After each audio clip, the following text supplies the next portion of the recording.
Good morning, good afternoon, good evening, and welcome to this fifth webinar in the series of control and actuation and balancing webinars from IMI.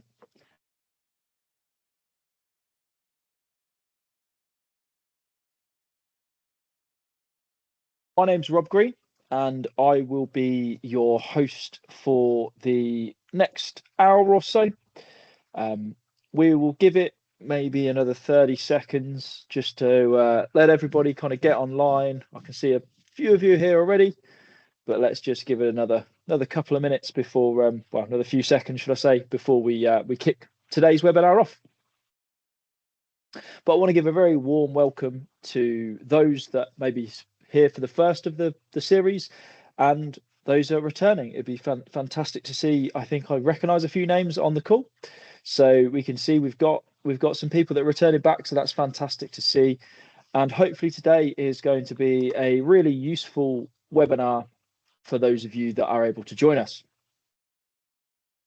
Before I kick off, I actually have a small favour to ask on a couple of questions that we would like to ask. We're going to start at the start of the webinar with some questioning around what topics you'd like to see in the future, because this is the fifth in a 6-part series, and in the future we're going to be organising some more webinars on some further topics. So it'd be really interesting to know what topics are going to be really keen for your region. So I shall launch that now, and if you could just type into there anything you've got, responses. Names will be hidden, so don't worry about what you type. Just type away what you want, really.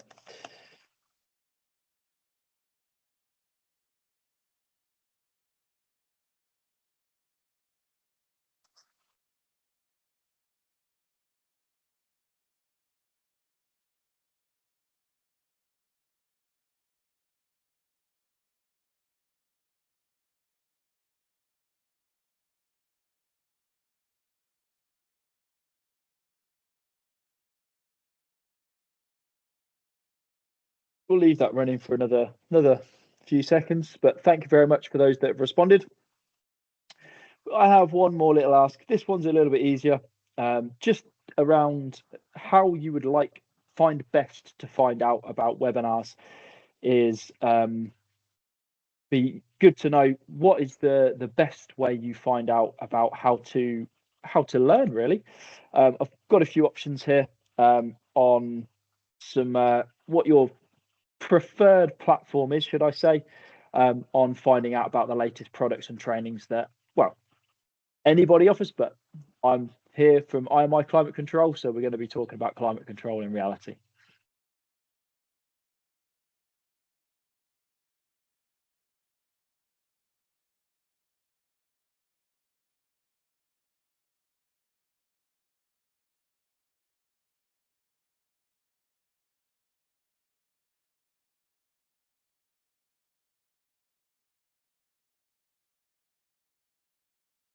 Okay, fantastic. We've had a few responses now, so thank you very much for those that have responded. Before we get into the material, I just want to do a little bit of housekeeping around what's going to be covered today. We will be recording today's webinar, and slide packs will be available in PDF as part of the mail out follow-up to the webinar.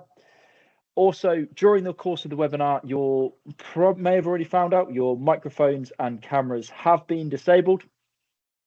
But don't worry, at the end of the webinar, I will open up the option to open your microphone and camera so that you're able to ask any questions at the end.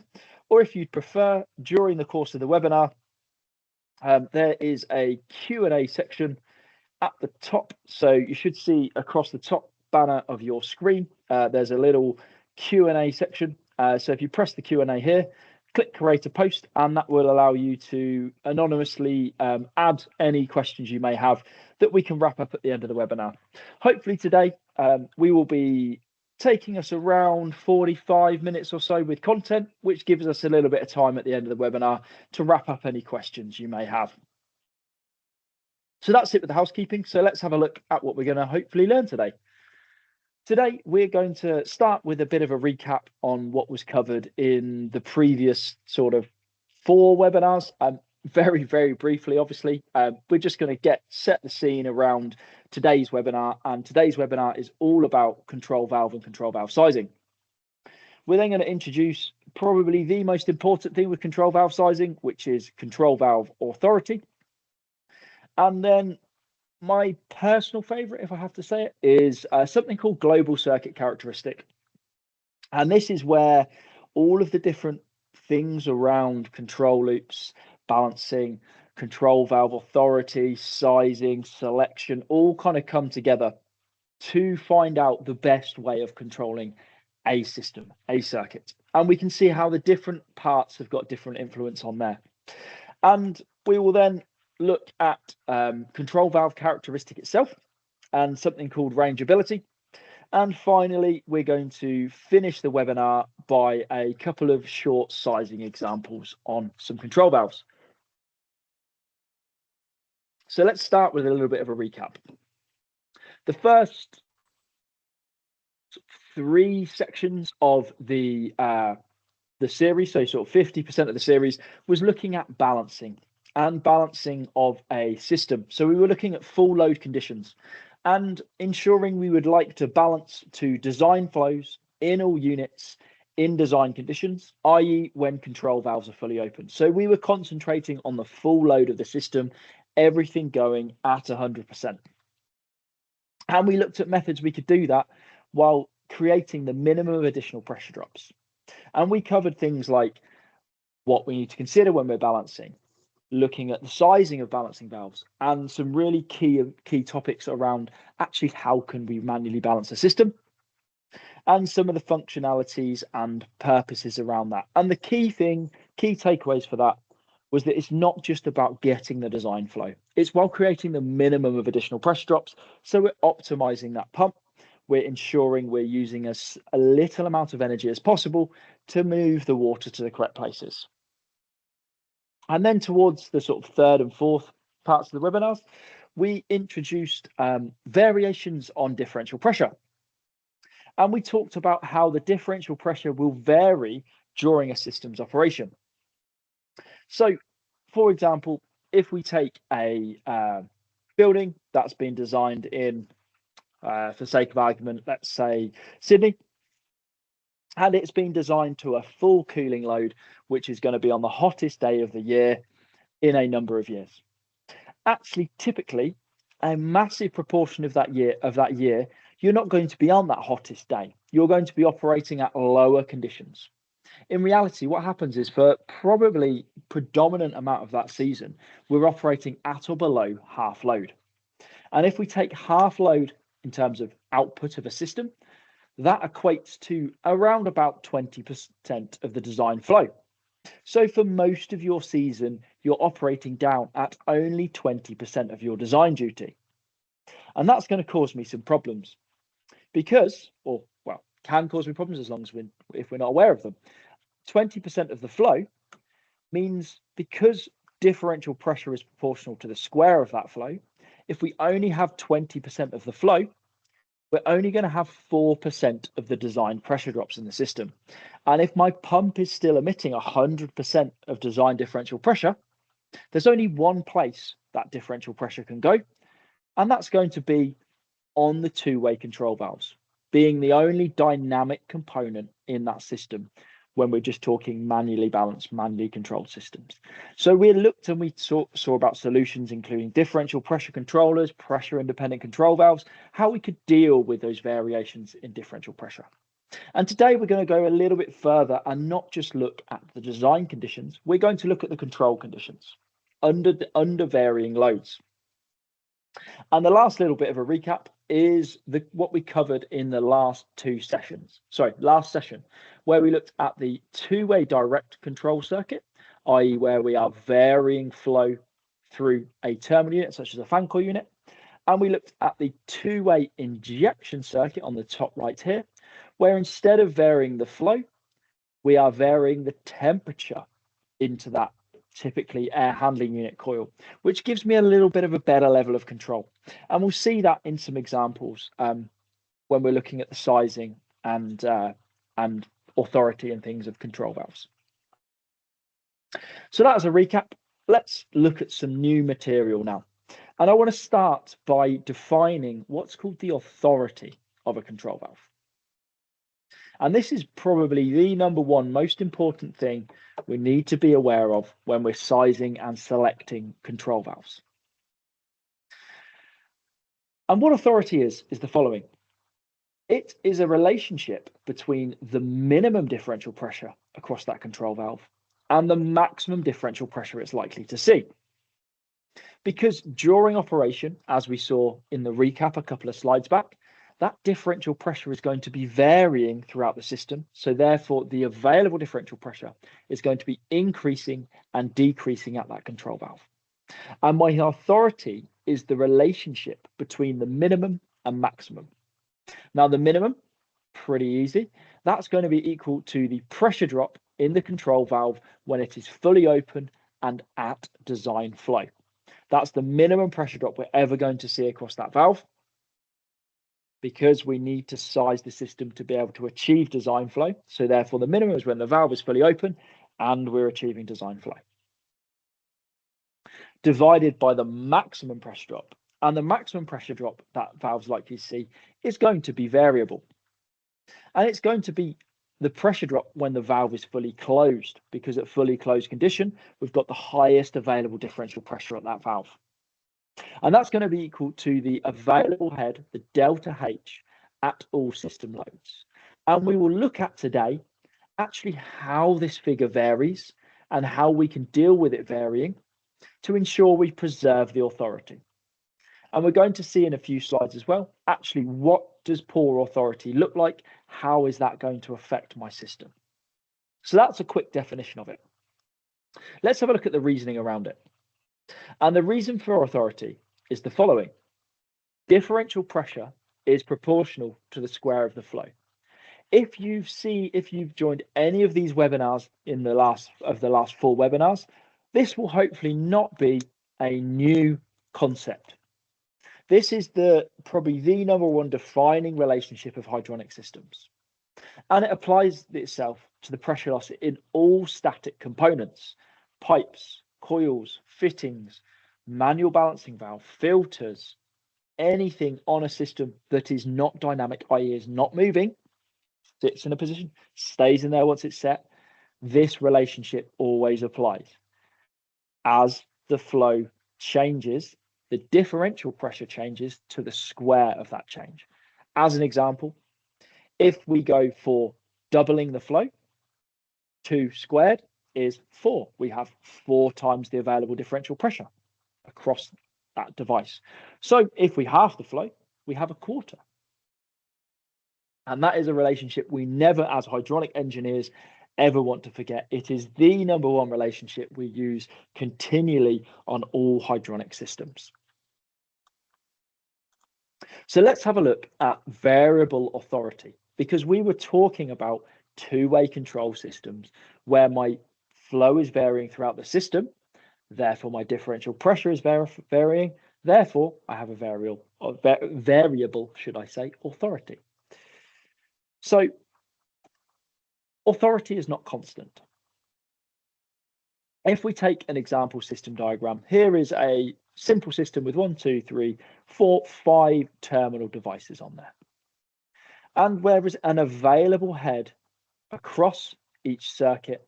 So we can actually represent this in a simple diagram. And this diagram at the bottom here is showing the variance in available head across all 5 circuits under design conditions. And as we said in a couple of slides previously, the authority is equal to the differential pressure minimum, i.e. the pressure drop across the control valve, divided by the maximum differential pressure across that control valve, which is going to be equal to the available head between point A and B on any of these circuits. So at full load, we have this progression.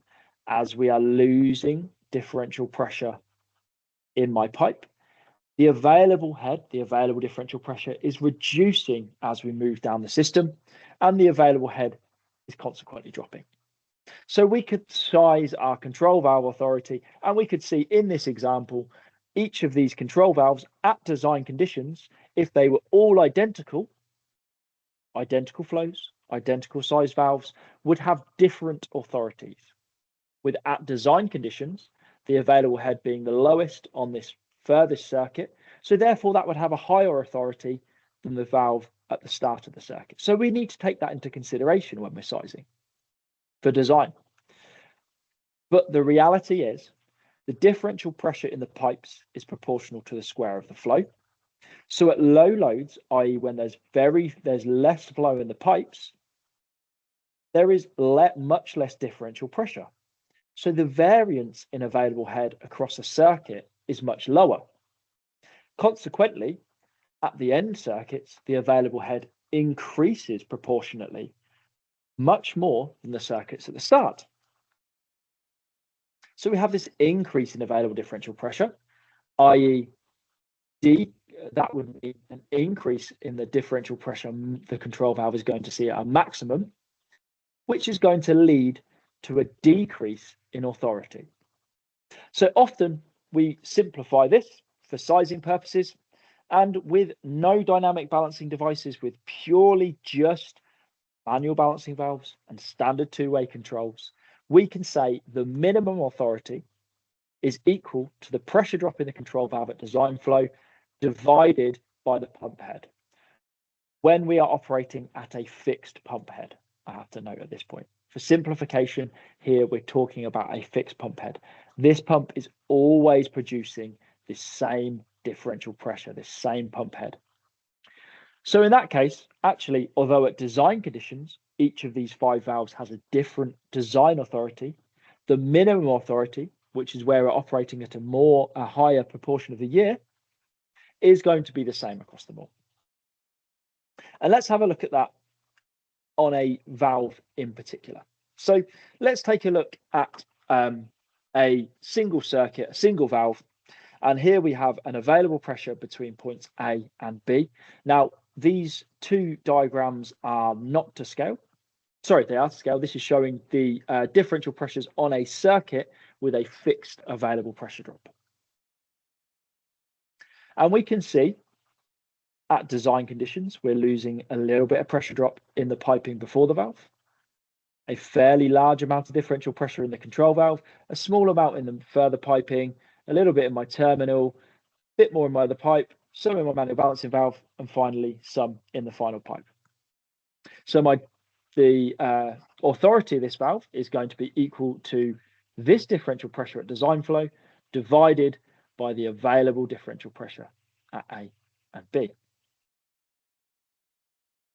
And what happens is if we start to reduce the flow in the circuit, the differential pressure has to increase across that valve because it's decreasing everywhere else in that circuit. So everywhere else in that circuit has got a reduction in differential pressure, which is going to mean we're going to have a change in opening, because to decrease the flow, we need to decrease the opening, the capacity for flow through the valve. But when we're decreasing the flow, we're also increasing the differential pressure. So to decrease the flow by a given amount, my opening, my capacity for flow needs to decrease further than the requisite decrease in flow we need, because my differential pressure is increasing. And this is my relationship for authority, showing the available and this is just showing it for a fixed available pressure. And the reality is this available pressure is actually changing not only within the circuit we're controlling, but within the total available differential pressure. So that available differential pressure at part load here across the control valve is going to be increasing even further. And then you can see that really difference for authority. So that's the kind of the definitions around authority, looking at the differential pressures in the circuits. What we're really interested in is, why do we need to worry about it? What is the end result of poor authority or changes in authority? And what it's actually doing is it's distorting my valve characteristic. we have a characteristic, and we'll learn about in a few slides' time why we choose this sort of characteristic here. With a theoretical 100% authority, cannot happen. Whatever the solution, whatever the thing you need to, whatever the technology you're using, you can never get 100% authority. Some people like to say you can. It's physically impossible. Purely to do with the fact that it is a relationship between the available differential pressure across the valve at design conditions and the maximum available differential pressure across that control valve when it's starting to shut. And even with the use of differential pressure controllers, we have something called a proportional working band.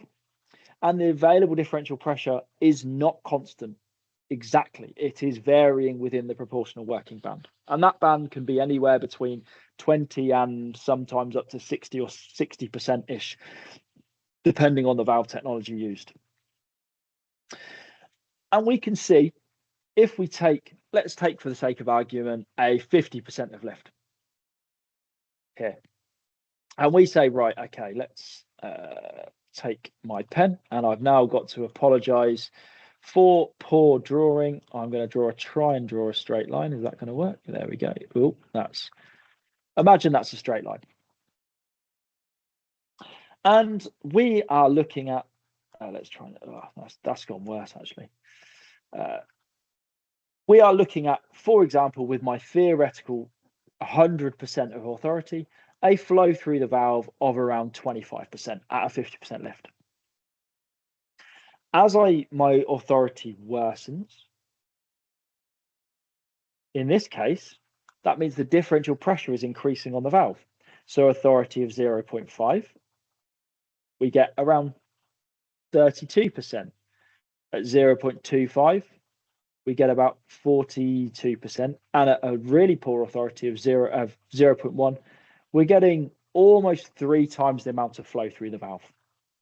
So we're going to be getting, in the case of particularly poor authority, 3 times more flow through the valve in this example than we maybe thought we were going to get at that 50% of lift. So that enables me to see how my characteristic is being distorted by the authority. And we're going to put some definitions. And we're going to say anywhere between 0.5 and above, we're classifying as excellent, which is my recommended minimum value for design authority. Design authority with everything running at 100%. So my design available head on my circuit. Anything below 0.25, we're classifying as the distortion is too high. We have bad authority. We have poor control. And we take my lowest acceptable value at 0.25 in terms of authority. And then between 0.25 and 0.5, that's my green zone. That's my fair to good. That's where we can operate beyond 0.5 with some potential other issues. But anywhere between that 0.25 and 0.5 zone for a standard control valve, we can say we are operating in a good position, because we have unstable control beyond that. So that's purely looking at the control valve itself. But the reality is a control valve is only part of the equation when we're looking at control. And I'm going to introduce now something called the global circuit characteristic. And the global circuit characteristic is something we can use to define different components within a control system. And we have a simple two-way direct control system here. And what we have is this is a cooling circuit. So we can see we're running in cold, heating that water up by cooling the room and returning that water back to the plant and the chiller. And we're emitting a power. So if we look at this characteristics, we effectively have one input, which is my control signal in, and one output, which is my direct cooling power. And roughly speaking, the cooling power into a room is directly proportional to the temperature in that room. So temperature being the controlled value when we're talking about room temperature control. And we're going to introduce some components. And the first component we're going to look at is the terminal itself. We select a terminal. It will have a relationship between the power that device emits and the flow of cooling water passing through it. And that relationship looks often something like this. It is not a straight line, it is an overlinear curve. And the reason for that is that the power being emitted by a device is equal to the flow multiplied by the differential temperature, the difference in temperature between the flow and the return. And as I drop the flow down, my differential temperature will actually increase. So we don't get that linear reduction in power.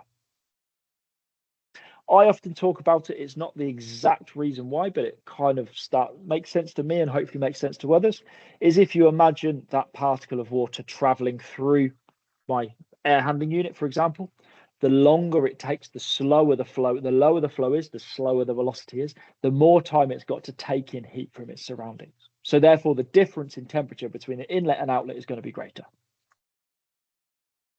We then have what's called my valve characteristic, and we'll learn about that again in a few slides time.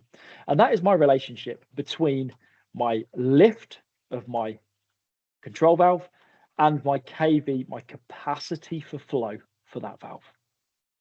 And very often we try to match and oppose this terminal characteristic for that. And we'll see why in a moment.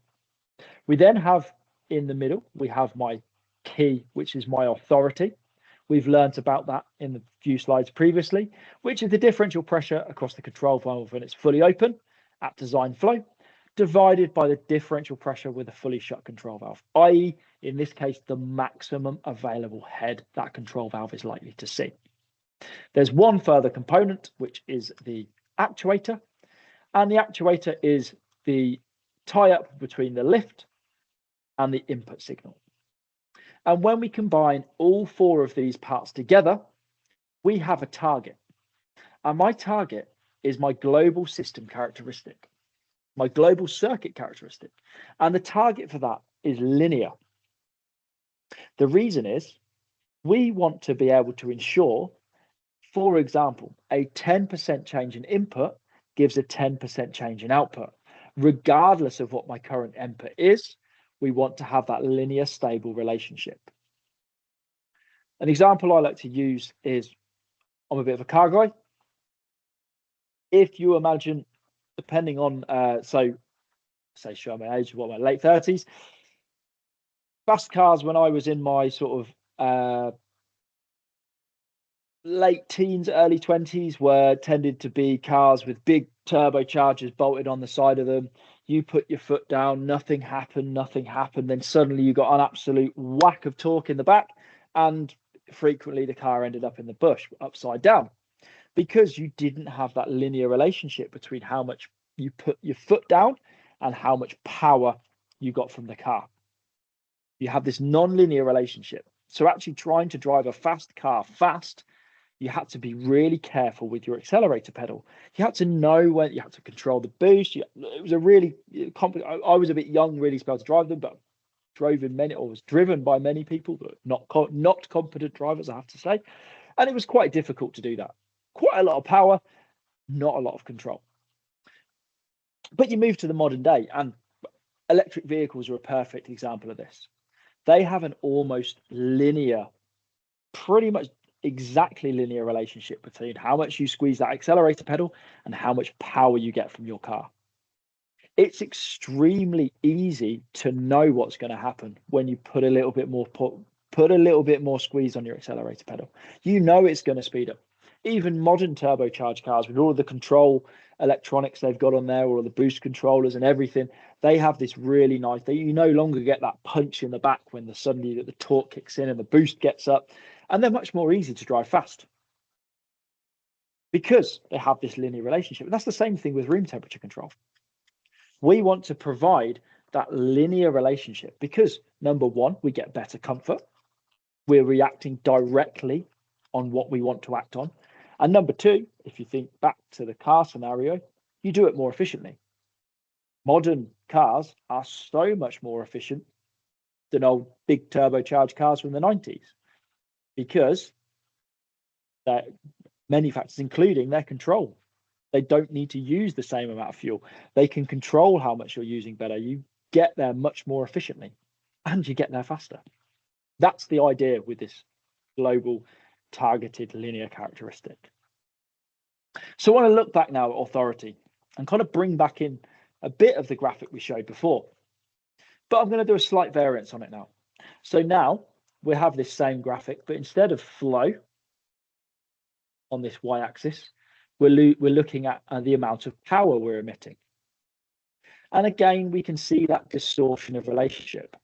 But here it shows it in an even sort of slightly nicer fashion, really. Because we're seeing the direct influence that authority can have on my control. And the reality is, you can see there's not a huge amount of distortion between 100% authority. As I said, can't have it. Some people say you can. And what we target as a good design authority is 0.5. At 0.25, we're distorting a bit further. We're going to sort of a more over linear characteristic. The control starts to be a bit more difficult here because at the bottom end, small changes in lift create relatively larger changes in output. And at the top end, a large change in lift creates little change in output. If we drop down to an authority of 0.1, this relationship gets even worse. We're flattening it off here, and we're really steep in this example here. So again, we apply that same idea. Lowest acceptable value of 0.25, unstable control below this, and excellent control, anything 0.5 and above. And the whole idea is ease of control.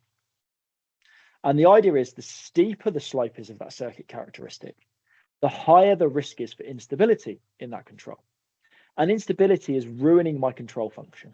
And it can come in many areas, depending on what relationships, what things we're using. In the example of poor authority, we could have a really steep change in output for a relatively slow change in input at the beginning. We could have the opposite at the top end. Small changes in position equals large changes in output. Or we could even have something that's really strange that can happen with particularly strange tie-ups between control valve authority and control valve characteristic, where you could have somewhere in the middle where we've got a real steep. So nothing happens at the start, everything happens in the middle, and nothing happens at the end. This one in particular is really difficult because basically you waste the top and the bottom of your range. Everything happens here. In particular, this is the sort of thing happens when you're trying to control with, say, a butterfly valve or a ball valve for a couple of reasons. Authority is poor. Pressure drop over the butterfly valve and ball valve is low because they are relatively higher capacity for flow. And also the characteristic is much less than ideal. And we'll look about an ideal characteristic in a few slides' time. And as I said before, the goal is to have this perfectly linear relationship. So I'm going to stop with the presentation for now. What I want to do is actually have a look at some examples with a calculator. And in this example here, we're going to choose, for now, we're going to just select my equal percentage control valve. We're going to take a terminal that is running at 6 degrees supply, 12 degrees return, and a 24-degree target room temperature. And we're going to see directly how changing my authority will directly affect my system characteristic. So let's take the ideal, not possible characteristic of 1. We get pretty much bang on linear. There's something here called gain, and gain is my relationship between input and output. This is how far my output moves for a step change in input. So in other words, a gain of 1.25 means for a move of 1, we get 1.25 move in the steepest part of that graphic. If we go all the other way to a really poor authority of 0.1, we can see now we get this really steep relationship at the beginning. And we have a maximum gain of, for the sake of ease, 4. 3.86 is close enough for 4 for me for this webinar, which you can see 10% change in input at the bottom, gives about a 40% change in output. That is going to be super difficult to control. And we can look again, if we look at our ideal characteristic of 0.5, we've got this relationship here that it's not massively distorted, maximum gain of 1.75. We're going to be able to deal with that. And we're going to see that in action, see a few different examples. So that is characteristic. At the moment, we've been looking so far at the total relationship. We've been looking at the whole range. And what we're going to introduce now is CV characteristic, control valve characteristic, and rangeability. We're going to have a look at why that characteristic exists and how it's selected. In terms of guidelines, theoretically, we have a goal with an equal percentage characteristic equal to a coefficient of 0.25, where this A coefficient here is corresponding to a thermal efficiency. And what thermal efficiency is the relationship, is the ratio between the minimum and maximum differential temperature across a coil. So it's actually a relationship between the differential temperature at design conditions and the largest differential temperature that's likely to see, which is right at the bottom end. Common ranges are in the 0.2 to 0.4 range. So the reason for selecting a characteristic of 0.25 is it fits right in the middle of this common range. So once we've chosen a control valve characteristic, unless we're looking at something like smart control, that is defined, that is fixed. We can't do anything about it. We could theoretically manufacture valves to defined control characteristics based on your demand, based on your requirements. You can say, I've got a thermal efficiency of 0.37. Please manufacture me a valve with that characteristic. And actually, part of our business does something like that. But those valves are in the millions of pounds. Those valves are in 18-month development programs.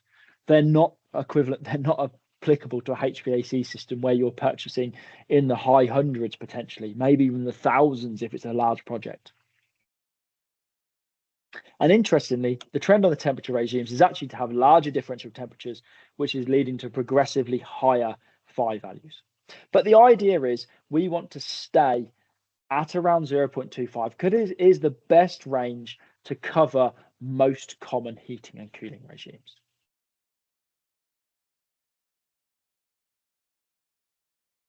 I now want to look at actually how a combination of factors around that to look at something called the rangeability.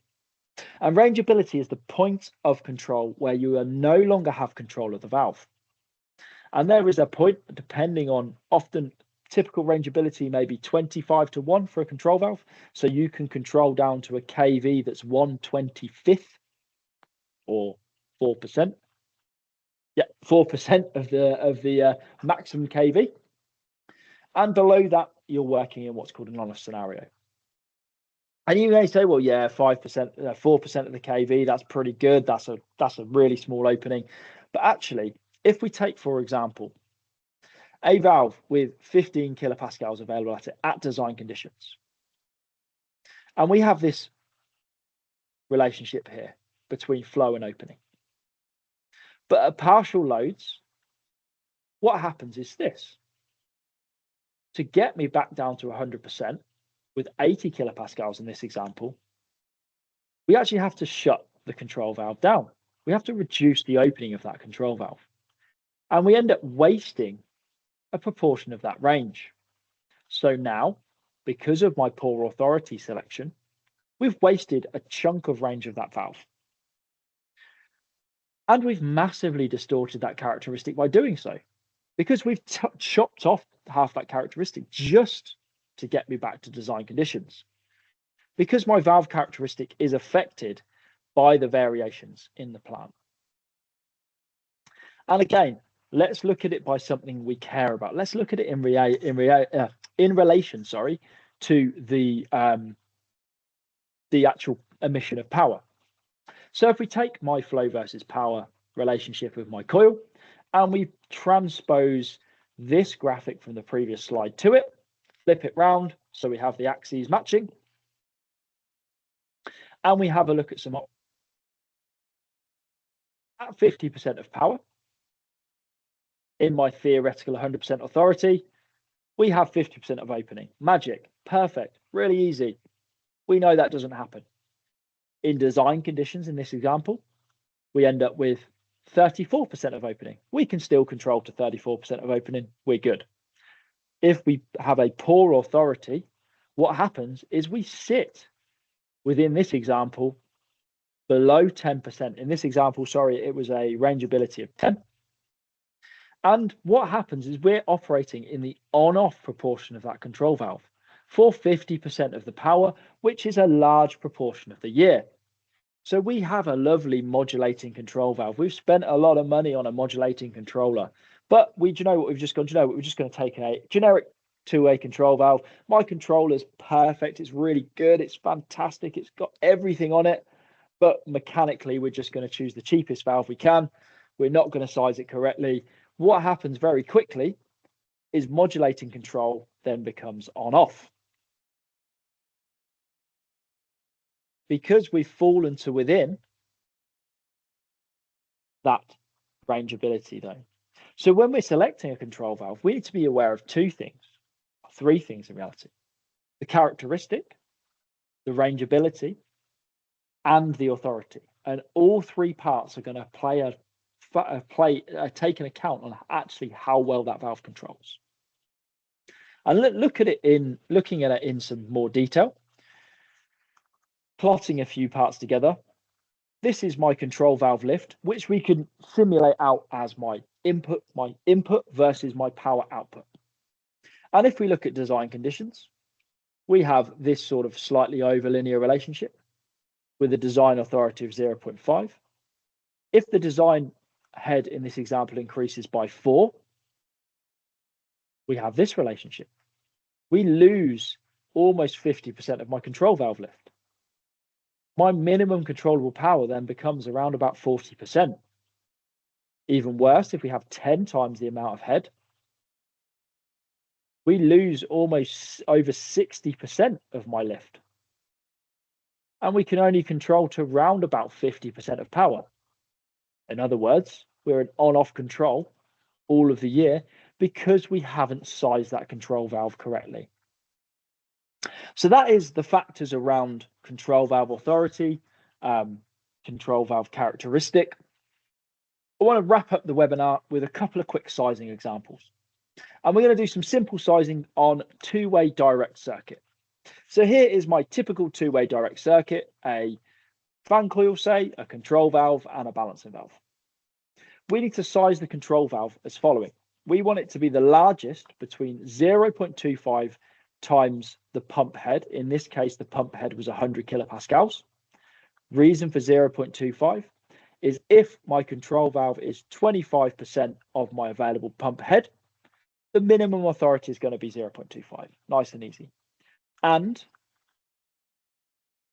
the differential pressure required for the control valve, which is equal to the available head, which we've been told in this circuit is 50, minus 10 for my coil in this example, minus 3 for my balancing valve, or 37 kilopascals. So in this example, 37 kilopascals is larger than 25, so we're going to size it for 37, and we're going to get an improved authority around that. If 25 kilopascals was not fulfilled, as we learned previously, we need to look at using some form of differential pressure control. Because with a differential pressure controller, we are reducing the variance in available head down to a circuit level, or could be a pressure independent control valve down to the valve itself. Because if we said, oh, we can't go beyond 25 kilopascals because there's not simply enough available head, we would have to look at alternative solutions. In terms of valve sizing, we need to target a control valve using my inverse square law with a valve with a KVS of 1.44 would give me 37 kilopascals at 875 litres an hour. We can't, again, as I said about characteristic of valves, we can't actually select a valve with a given kV without precisely manufacturing it for that exact application, which is going to be extremely expensive. So generally we choose the next valve up available. In this case, it is a DN15 CV216 RGA with a KVS of 1.6. In this example, would have at 875 litres an hour, a differential pressure of 30 kilopascals. And finally, we size the balancing valve for the difference between the available head at design conditions, 50 kilopascals, and the coil pressure drop and the control valve pressure drop. In this example, 10 kilopascals, which is one of our standard balancing valve, 20 millimeters at a setting of 2.52. So that is a sizing example targeting minimum authority and knowing, and we can see here, we need to know quite a lot of information. We need to know the available head at design condition. We need to know what's the maximum pump head. We need to understand, do we need to put differential pressure control? How is that going to increase my authority? Lots of different calculations we'd have to take into account. To do all of these calculations, we need to know pipework resistance. We need to fitting resistance, coil resistance. And actually, this is, funnily enough, an advert for the next webinar, because we're going to learn about a software called HiSelect, where it can kind of do all of that for you, take all of that guesswork out, size all of this there for you, and calculate the authority of control valves. So let's have a look at the authority. And I'm going to start by looking at the standard control valve. Standard control valve, we had my minimum authority, which is the differential pressure on the valve divided by the pump. Apologies, the figures have changed slightly between two slides, but never mind. Which is 27 divided by 100, or 0.27. And my design authority, which is 27 divided by my available head at design, which is 50. So we have an authority at design of 0.54. Good. We have a minimum authority of 0.27. Good. We are falling between that 0.25 and 0.5 golden window. We will have good control in this example.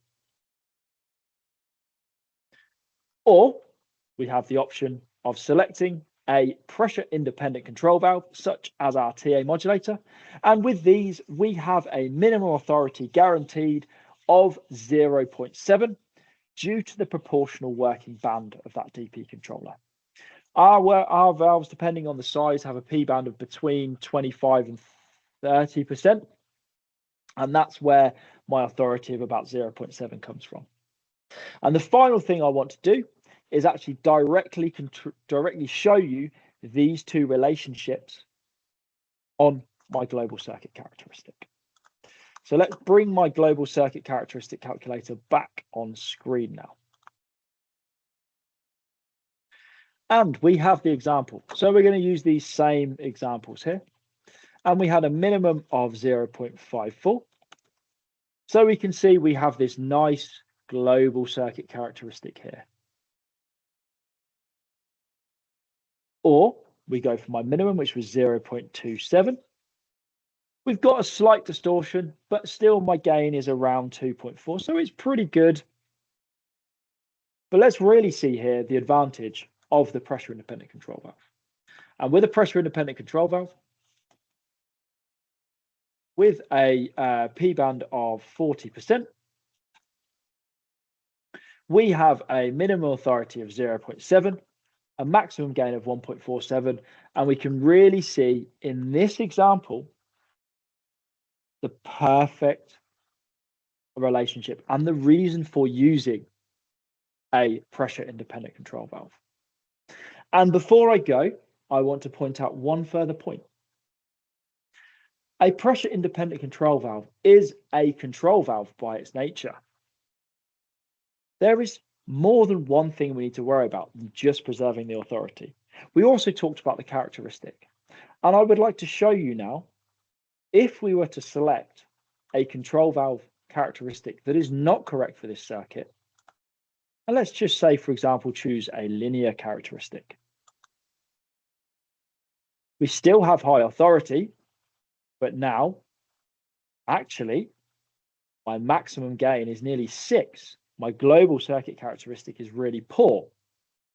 So if we don't select the correct characteristic for my control valves, especially pressure independent control valves, it doesn't really matter how good the authority is. The end result is no good.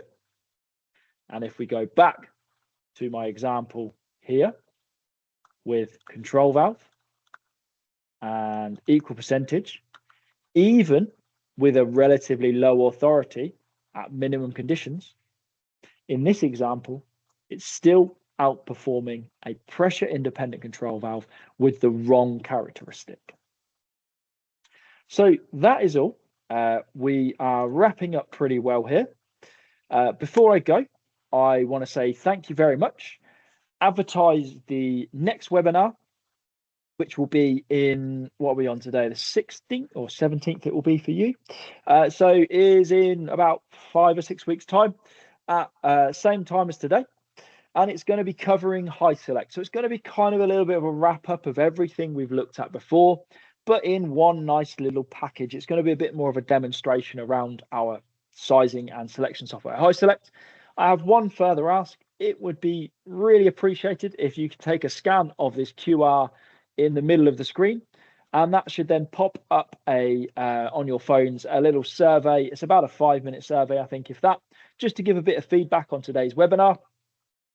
Be much appreciated if you could. But that's all from me.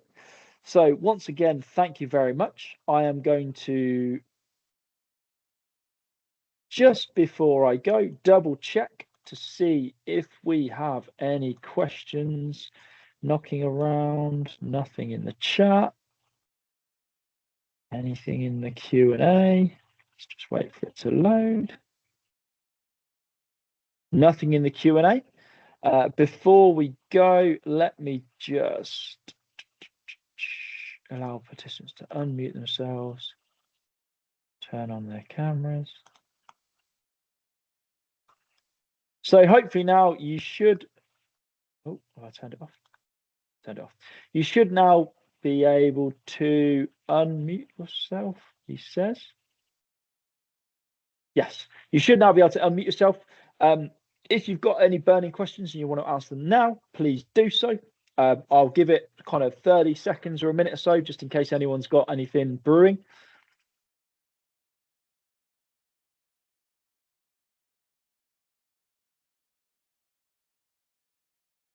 Yes, sorry, I've just seen a question. Are our previous webinars available to view or download? They certainly are.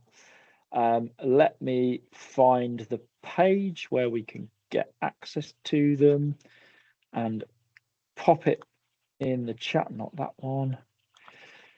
We have a page on our website. Brilliant, it's got the right one. We have a page on our website, resources, where are we? There's a webinar page on our Australia and New Zealand website where you can go on the page and you can look at any of the webinars, sign up for the next webinar, and also give you access to download the material. You just got to pop your details into the web page, and it will give you access to the latest webinars. A few of them have been also posted on our YouTube. But if you get access to that, it enables you to download the video and download a copy of the slide pack. I've just popped a link in the chat to that as well for anyone else that's interested. But if there's no further questions, once again, thank you very much indeed for joining us. And I hopefully look forward to seeing you in 6 weeks' time or so. And goodbye. Thanks very much. Cheers.